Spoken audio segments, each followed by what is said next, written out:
This video is sponsored by Nebula, the thoughtful streaming service created by me and my creator friends. Check out the link in the description or stay tuned to learn more. We've talked about transit cities around the world and around Europe on this channel. But one huge transit city we haven't covered is one of Europe's greatest and largest, Rome. Rome plays host to one of Europe's most varied and interesting public transport systems, with everything from a super narrow gauge interurban to a modern automated metro. So let's dive into Rome and see all that it has to offer.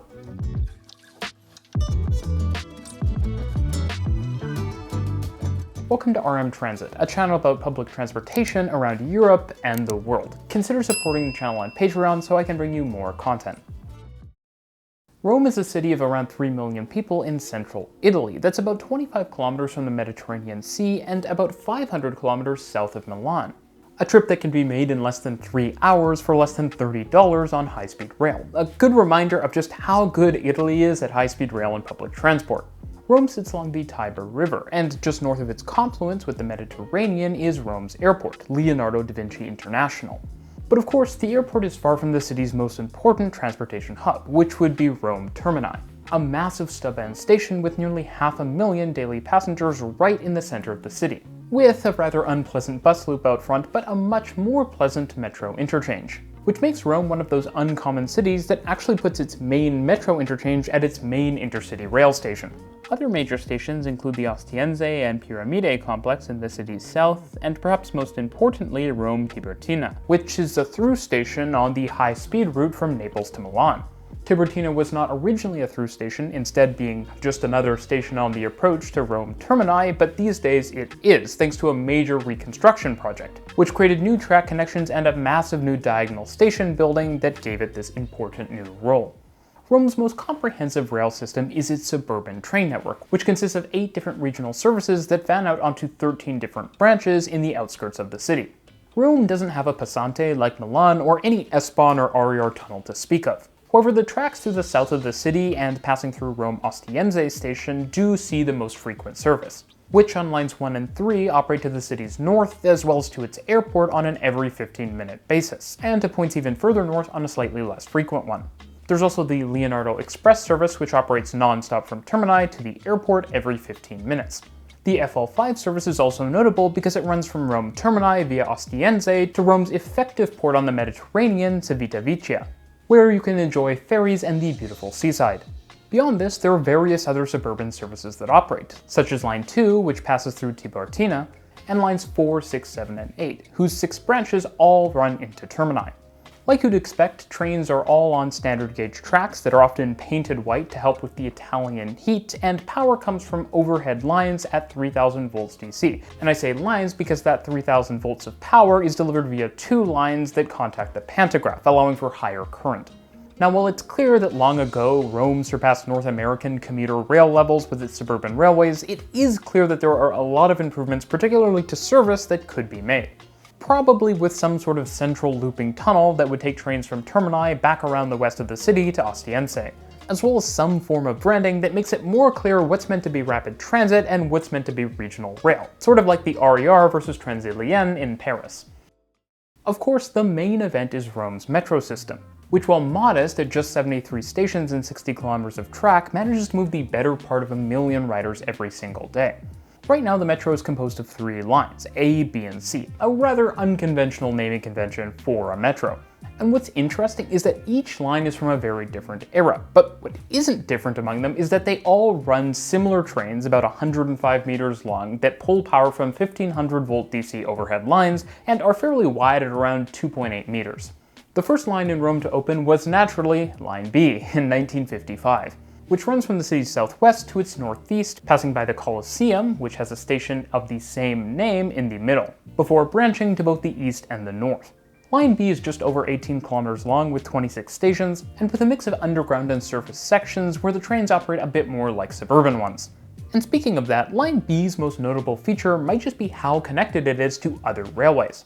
Its eastern branch has a station at Tiburtina, it's centered on Rome Termini, and it links to Ostiense via Piramide station in the south. And actually, from Piramide, Line B runs right next to a rather odd railway, the Metro Mare, The Metro Mare, which literally means Metro C, or Rome-Lido Railway, is a 28-kilometer, 14-station interurban rail service operating between Rome and Ostia on the coast. Trains do this on a mostly above-ground, fully grade-separated alignment, using trains that were formerly operated on the Rome Metro and are practically identical. And as it turns out, Metro Mare actually runs next to Line B for its 3 northern stops and even shares a maintenance yard with it. And the service, while not quite as frequent as the Metro, is still quite frequent, with service operating 15 minutes or better all day, every day. Rome's next Metro line, Line A, opened in 1980, and features 27 stations on 18 kilometers of track, which is very similar in scale to Line B. However, unlike Line B, Line A is mostly underground, short of the odd road-rail bridge it uses to cross the Tiber. And of course its maintenance yard, because this is Rome and not Singapore. Line A runs from Rome's southeast to its northwest, forming an X with Line B and crossing it at Termini. The line also passes quite close to the Trevi Fountain and passes just north of the Vatican, you know, that country inside of Rome.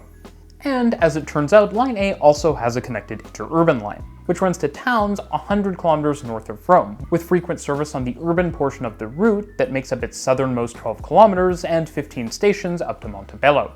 The RCV line, as it's known, has standard gauge tracks and typical Italian mainline 3000 volt DC overhead line electrification. And it's actually underground in a tunnel beneath a hill where it connects to Line A at its southern end. Like with the Metro Mare, the southern portions of the RCV operate very frequently, are heavily grade separated, and are fare integrated with the Metro network.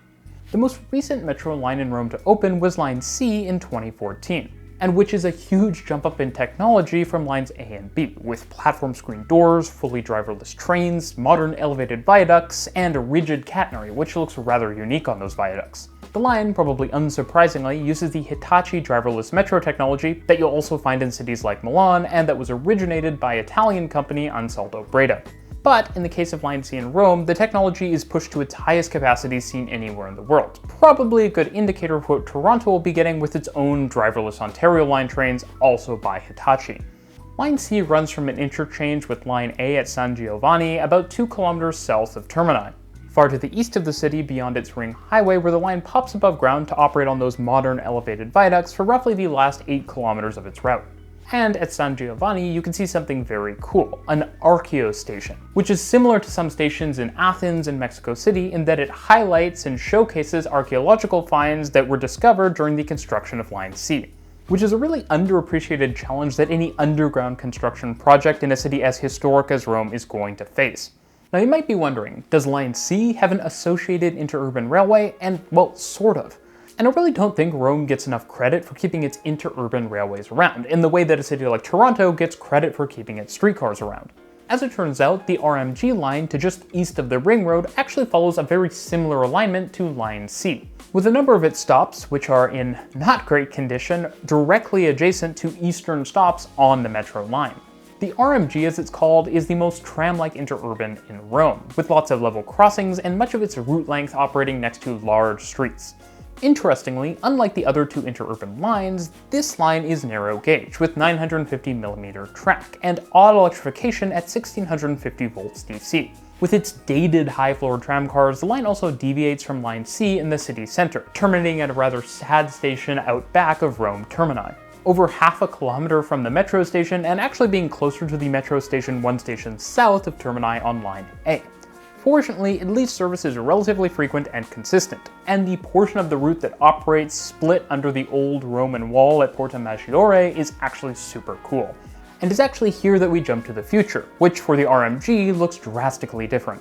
The entire route will close in the next year or two to be converted to entirely standard tram gauge, and just generally modernized, with its urban terminus being brought right in front of Termini for better connections to buses, trains, and the metro.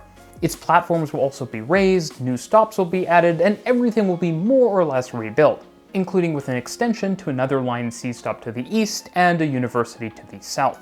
At the same time, Line C will be going west, with its already almost complete extension being constructed next to the Colosseum, where a connection will be available to Line B, and then beyond to Piazza Venezia, not far from the Trevi Fountain and the Pantheon. And plans actually call for it to be extended even further, bringing it back up to Line A, crossing the Tiber 3 times, and then eventually terminating near the Olympic Stadium. And beyond that, there are even plans to take the line even further north. I also do think that next time the NIMBYs in your town say that you can't build transit near that landmark because it might be harmed in the construction, it's worth reminding people that the Romans have literally built a metro interchange right next to the Colosseum, one of the world's greatest historical sites. There's actually also the possibility of a new Line C branch which would connect it up to Line B in the east to the north, as well as the potential for a new train station that would connect urban services to Line C near the city center. All in all, Line C is kind of filling in all of the gaps in the Rome Metro to massively improve its connectivity. And there are also further off plans to extend Line A to the northwest, as well as both branches of Line B. And future lines are also a topic of discussion.